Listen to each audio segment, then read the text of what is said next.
नमस्कार, मी पंजाब डक. राज्यातल्या सर्व शेतकऱ्यांना सांगू इच्छितो की आजपासून राज्यातला पाऊस चांगला वाढत जाणार आहे. हे पाऊस चांगला 30 तारखेपर्यंत 30 जुलैपर्यंत दररोज वेगवेगळ्या भागात पडत राहणार आहे. म्हणून हा अंदाज सर्व शेतकऱ्यांनी लक्षात घ्यायचा. सांगायचं झालं तर राज्यात काही भागामध्ये जास्त पाऊस पडणार आहे. तर तुम्हाला सांगू इच्छितो, नागपूर, भंडारा, गोंदिया, अमरावती या पट्ट्यामध्ये काय होणार आहे, एक लो प्रेशर चक्रीवादळ जात असल्यामुळं त्या 4 जिल्ह्यामध्ये खूप मुसळधार ते अतिमुसळधार हेवी टू हेवी रेन होणार आहे. चांगला 300 ते 400 मिलीमीटर तिकडे पाऊस पडू शकतो. म्हणून हा अंदाज नागपूर, भंडारा, गोंदिया, अमरावती त्या शेतकऱ्यांनी लक्ष द्यायचा. त्याच्यानंतर परत राज्यामध्ये आणखी एका ठिकाणी पाऊस पडणार आहे. महाबळेश्वरकडे जवळपास हेवी टू हेवी म्हणजे खूप मोठा पाऊस होणार आहे. 400 ते 500 मिलीमीटर पाऊस त्या ठिकाणी होऊ शकतो.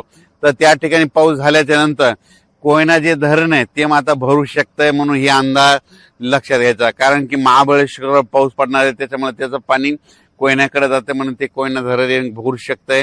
म्हणून हे देखील अंदाज लक्षात घ्यायचा. त्याच्यानंतर राज्यातलं परिस्थिती बघितलं तर मराठवाड्यामध्ये परभणी जिल्हा झालं, लातूर जिल्हा झालं, बीड जिल्हा झालं, धाराशिव जिल्हा झालं, जालना जिल्हा, संभाजीनगर या इथं काल देखील आज देखील पाऊस पडला. आणि आणखीन जवळपास 30 तारखेपर्यंत असा दररोज वेगवेगळ्या भागात काही ठिकाणी जोराचा पाऊस पडणार, कुठं रिमझिम पडणार, कुठं पेंडॉलता पडणार. म्हणून मराठवाड्यातल्या शेतकऱ्यांना अंदाज लक्षात यायचा. पश्चिम महाराष्ट्रात देखील काय होणार आहे, सांगली, सातारा, सोलापूर, कोल्हापूर, पुणे, त्याच्यानंतर अहिल्यानगर तिकडं देखील काय होणार आहे, हे जवळपास 30 तारखेपर्यंत 30 जुलैपर्यंत म्हणजे आज 19 ते 30 आणखीन 10-11 दिवस असा दररोज वेगवेगळ्या भागात पाऊस पडत राहणार आहे. म्हणून हा अंदाज लक्षात यायचा.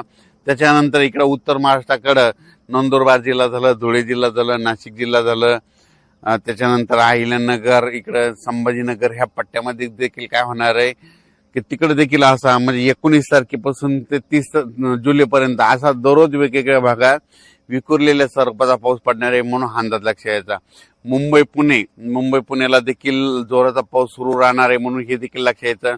पण कोकणपट्टी आणि घाटमाता परिसर मात्र 19 तारखेपासून ते 27 तारखेपर्यंत खूप जोराचा पाऊस पडणार आहे घाटमाता आणि कोकणपट्टीकडे. म्हणून ही अंदाज त्या शेतकऱ्यांना लक्षात यायचा. तसेच नांदेड जिल्हा, हिंगोली जिल्हा, परभणी जिल्ह्यातला काही भाग तिथं, त्याच्यानंतर धाराशिव, लातूर त्या आणि बीड जिल्ह्यात जे भाग वंचित राहिला आहे त्या ह्या 5-6 दिवसामध्ये ज्या भागात पाऊस नाही पडलेला तिथं पडून जाईल आणि त्या भागातील शेतकऱ्याची पेरणी होणार आहे. म्हणून हा अंदाज सर्व शेतकऱ्यांना लक्षात यायचा. सांगायचं झालं तर राज्यात जवळपास आणखीन 30 तारखेपर्यंत 30 जुलैपर्यंत दररोज वेगवेगळ्या भागात पाऊस पडत राहणार आहे. म्हणून हा अंदाज लक्षात यायचा.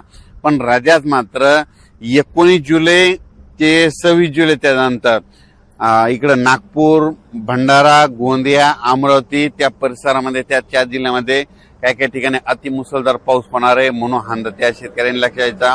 आणि इकडं महाबळेश्वरकडे एक देखील खूप मोठा पाऊस पडणार आहे. त्याच्यानंतर कोकणपट्टी घाटमाळात देखील पाऊस चांगला पडणार आहे. म्हणून त्या शेतकऱ्यांनी देखील अंदाज लक्षात यायचा. तसेच जळगाव, धुळे, नंदुरबार आणि नाशिक तिकडे देखील आज 19 तारखेपासून 26 तारखेच्या दरम्यान दररोज वेगवेगळ्या भागात पाऊस पडणार आहे आणि त्या शेतकऱ्यांच्या पिकाला जीवदान ठरणार आहे. म्हणून हा अंदाज सर्व शेतकऱ्यांना लक्षात यायचा.